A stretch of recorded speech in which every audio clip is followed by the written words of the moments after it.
Let's go!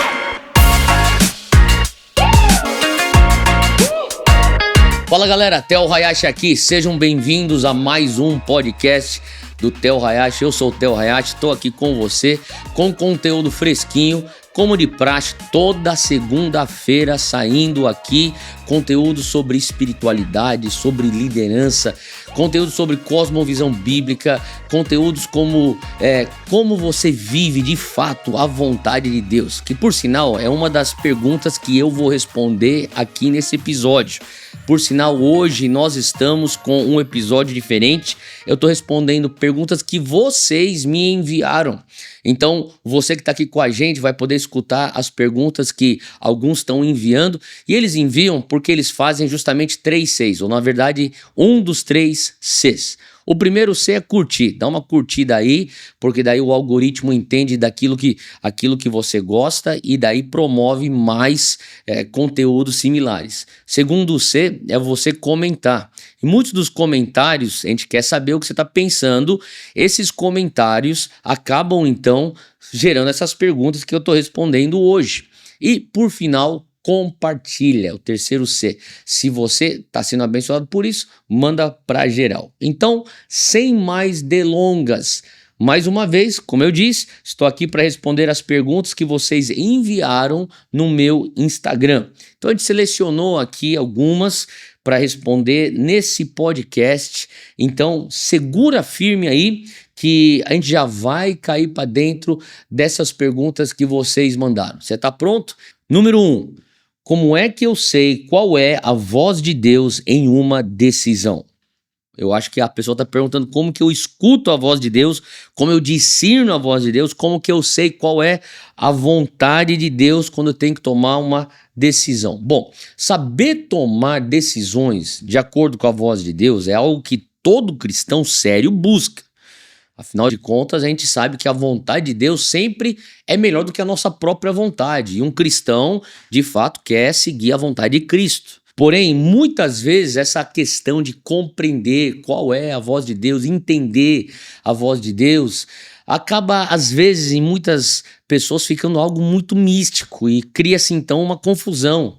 Cria-se uma ideia de que só podemos tomar uma decisão depois de recebermos uma confirmação profética clara de que essa é a vontade de Deus. E enquanto isso não acontecer, a gente fica paralisado, a gente nem se mexe. Porém, deixa eu dizer uma coisa, para você tomar decisões de acordo com a vontade de Deus, a primeira coisa que a gente precisa aprender é viver os princípios bíblicos.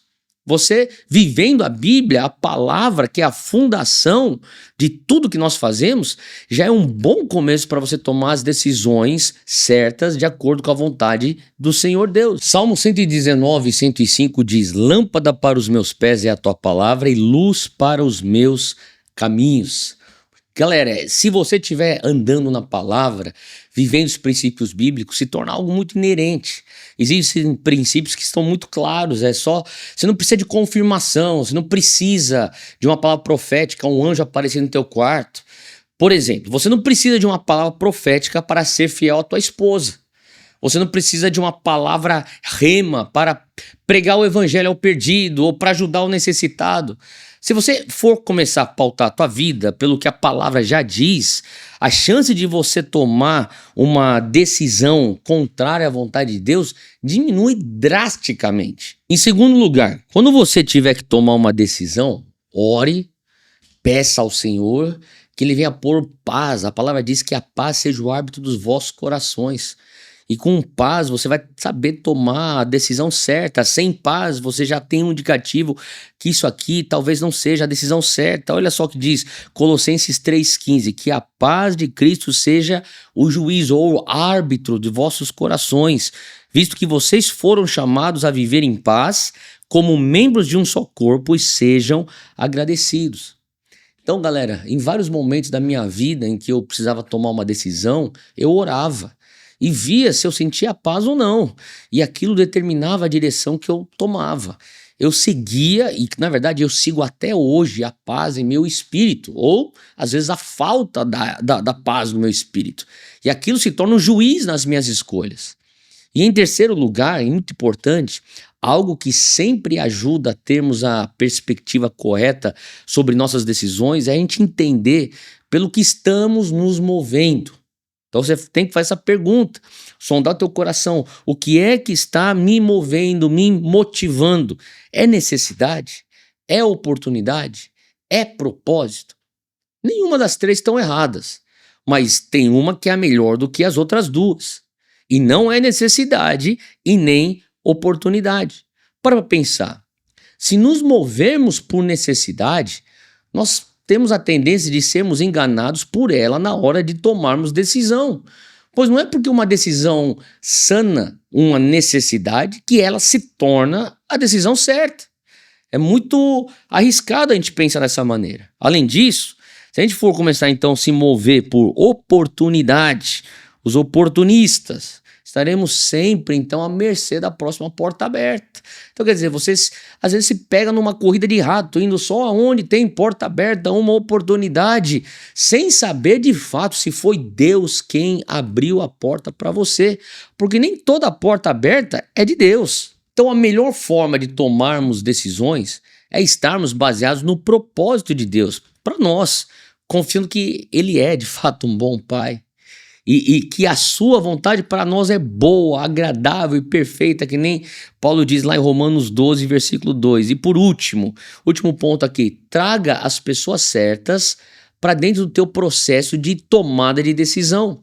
Se cerque de pessoas sábias, pessoas tementes a Deus, pessoas mais experientes, pessoas que te amam o suficiente para falar a verdade na cara. Isso é muito importante. Tem que ter certeza que essas pessoas que vão te aconselhar, elas são aquilo que a palavra já diz em Provérbios, capítulo 11, no verso 14. Não havendo sábia direção, cai o povo, mas na multidão de conselheiros há segurança.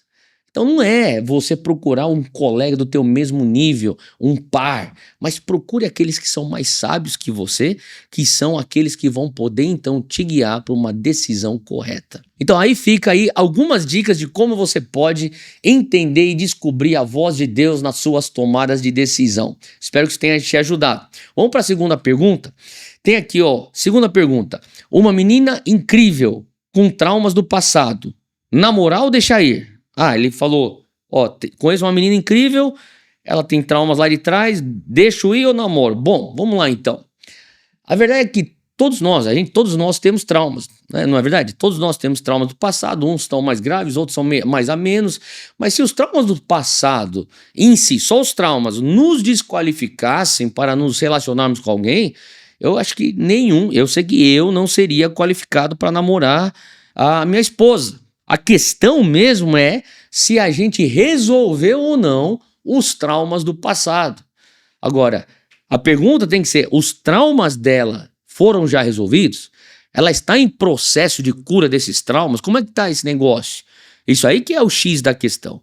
Porque ainda que nós venhamos ter traumas lá no passado, os traumas não precisam continuamente nos dominar, influenciar para o resto das nossas vidas. A gente, de fato, pelo sangue de Jesus, pelo poder do Espírito Santo, nós podemos ser curados dos nossos traumas enquanto a gente está na presença do Espírito Santo e nos apropriando daquilo que ele já pagou por nós na cruz. Além do mais, ter cura dos traumas passados é tão importante porque pessoas feridas acabam ferindo pessoas.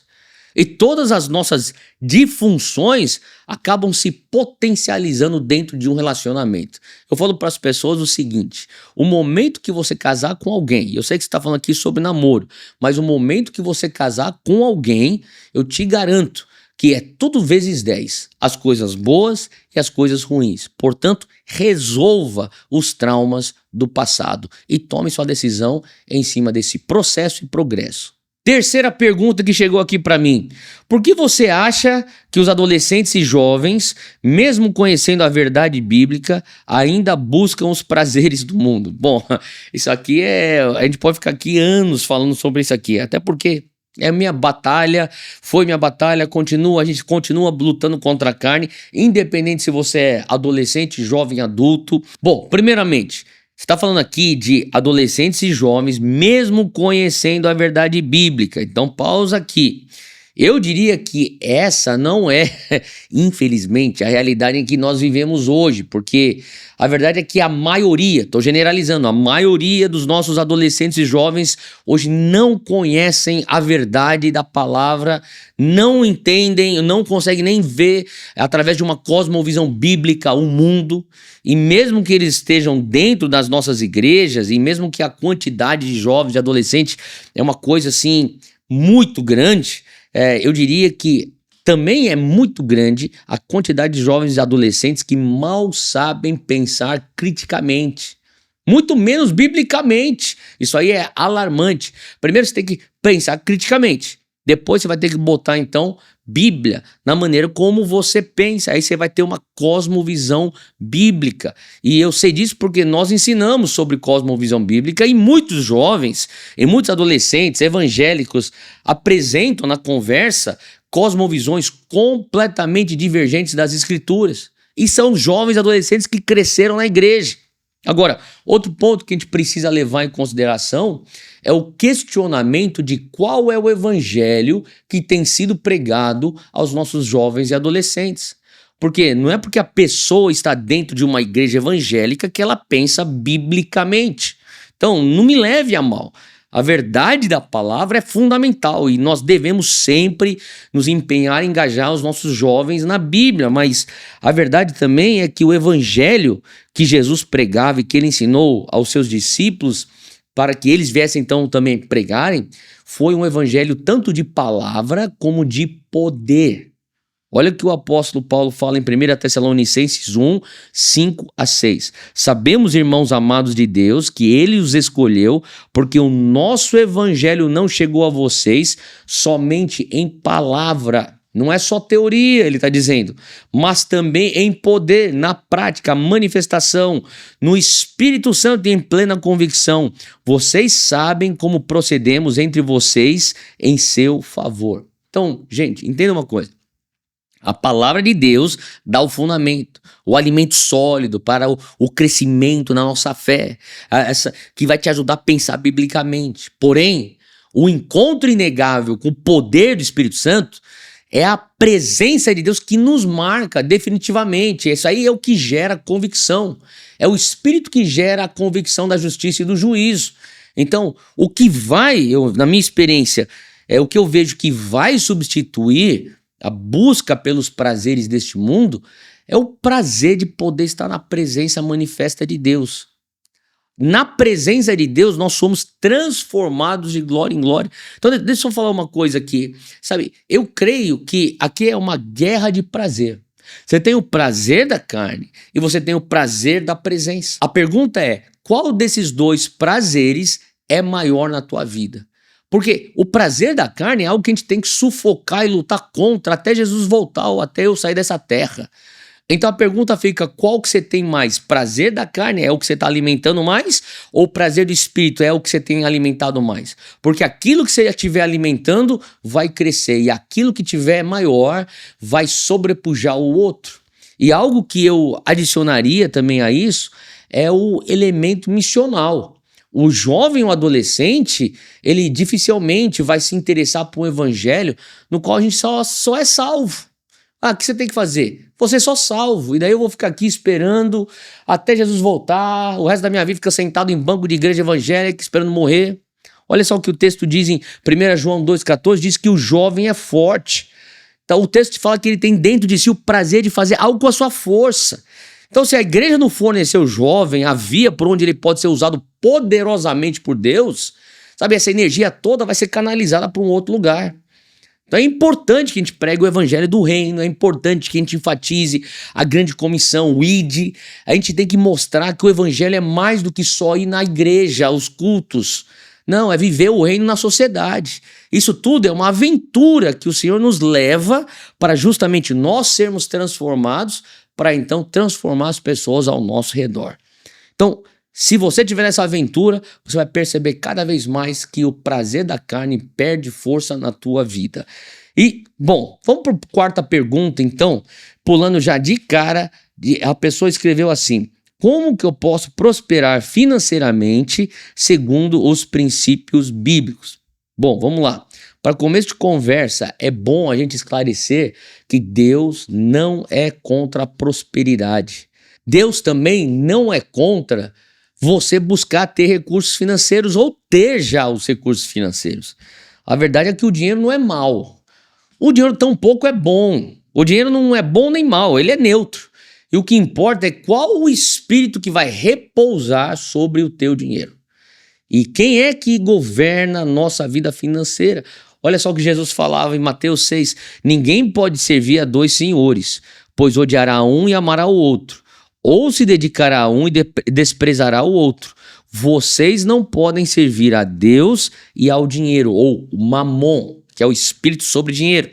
Então, a maneira como a gente lida com as nossas finanças é uma demonstração de qual espírito governa o nosso dinheiro. Então, sendo assim, os princípios dos dízimos, das ofertas, de uma vida de generosidade, de caridade, tudo isso demonstra que quem governa sobre nossos recursos é o Senhor.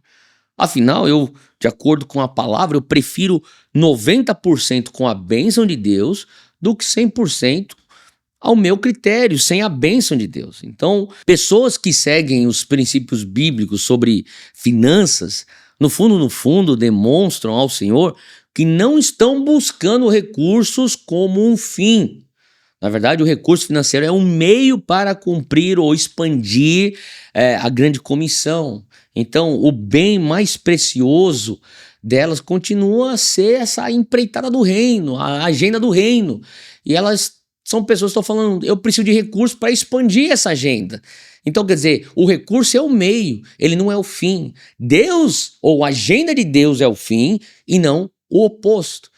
Eu costumo dizer que a teologia da prosperidade nada mais é do que a mentalidade de dinheiro do reino ao contrário, é invertido. Quando nós deveríamos ver o dinheiro como um meio de expandir o reino, a teologia da prosperidade diz, não, veja Deus como um meio para pegar dinheiro. Isso é errado, é antibíblico.